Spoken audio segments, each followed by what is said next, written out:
Сотрудники Комитета по экологии республики проинспектировали третью школу в Сунже. Отметим, визит повторный. Специальная комиссия там побывала еще в ноябре прошлого года. Тогда, после жалобы местного жителя, экологи выявили нарушение санитарных норм на территории футбольного стадиона общеобразовательного заведения.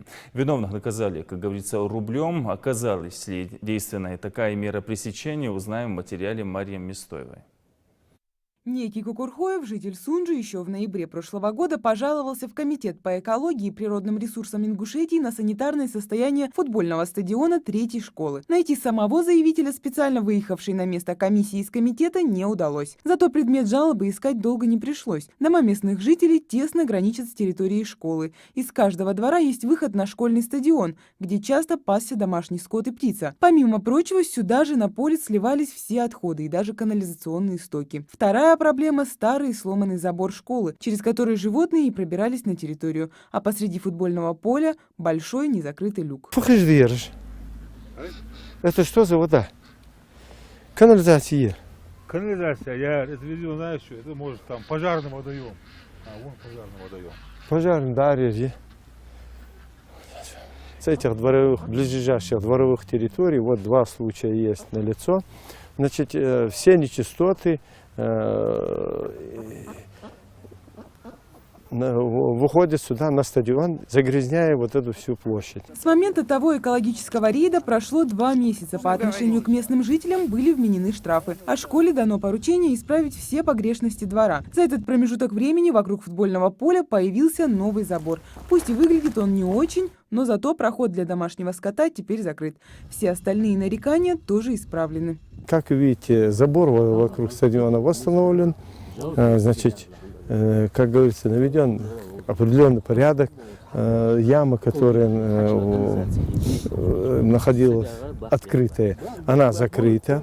Значит, здесь, как видите, была лужа от домашних этих птиц, близ проживающего человека. Лужи нет, определенный порядок наведен, но однако жидкость вот с этого ближайшего двора продолжает вытекать, вон видно, значит, до конца не наведен должный порядок. Правда, не все так красиво, как на словах. Да, люк теперь закрыт, но каким образом? Большую яму сверху прикрыли 2 бетонными плитами. Но травмоопасность люка от этого не стала меньше. Играть здесь детям до сих пор небезопасно. И весь мусор, гнивший в яме, теперь лежит рядом с ней. Правда, завхоз школы обещает его в скором времени убрать. Но и это не все. Если скот на поле больше не может пробраться, то куры до сих пор пасутся на стадионе. А оштрафованные жители спустя несколько недель после очистки территории и обещания не выливать на поле канализационные стоки снова взялись за старое.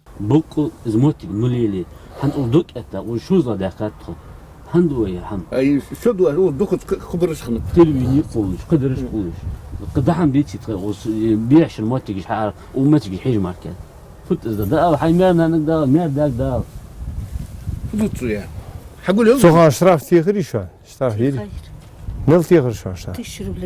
Очевидно, штраф в 1000 рублей и взывание местных властей к совести не такая существенная причина для жителей. Администрация школы не раз пыталась проводить беседы с нарушителями, но те, к словам, остаются глухи. Снова обещания и снова штрафы. У нас есть полномочия рассмотреть этот протокол и вынести решение о наложении штрафа.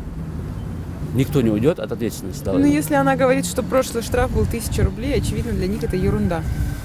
Ну, будем продолжать. У нас сейчас штрафы по 8-2 статья, по-моему, там до 2000 рублей. Каждый раз будем приезжать и наказывать. Кстати, руководству школы тоже скоро придет квитанция. Правда, общаться с нами ни директор, ни зауч не захотели. На территории, не только на территории, вообще сжигание мусора запрещается законом. Закон охраны окружающей среды номер 7. А номер ясно. По сжиганию этого мусора на юридическое лицо 250 тысяч штраф, а на должностное лицо 30 тысяч. Впереди школы, сзади школы вот сжигается мусор. Это не жители, это администрация школы. Причем множество из проживающих по соседству жителей – люди, считающие себя религиозными. Но если чистота – это половина веры, то о какой религиозности может идти речь? Ну, сейчас картина чуть лучше стала, но в любом случае, еще раз, мы сейчас опять к ним домой поедем, опять мы их, на них составим протокол, опять накажем, общественность нах геанет до. Но там люди живут, которые, знаешь, маккан, нах бы, там они, как их учить, когда они должны нас учить. Участковые не раз проводили подворовый обход, но результат держится только неделю или две. Чистоплотности местных жителей на большой срок не хватает. Но сдаваться ни экологи, ни участковые не собираются. 1000 рублей или 2 в разовом объеме не такая большая сумма. Но если регулярно подвергать жителей санкциям, участники комиссии уверены, результат будет. Мария Мистоева, Магомед Дидигов, Новости 24.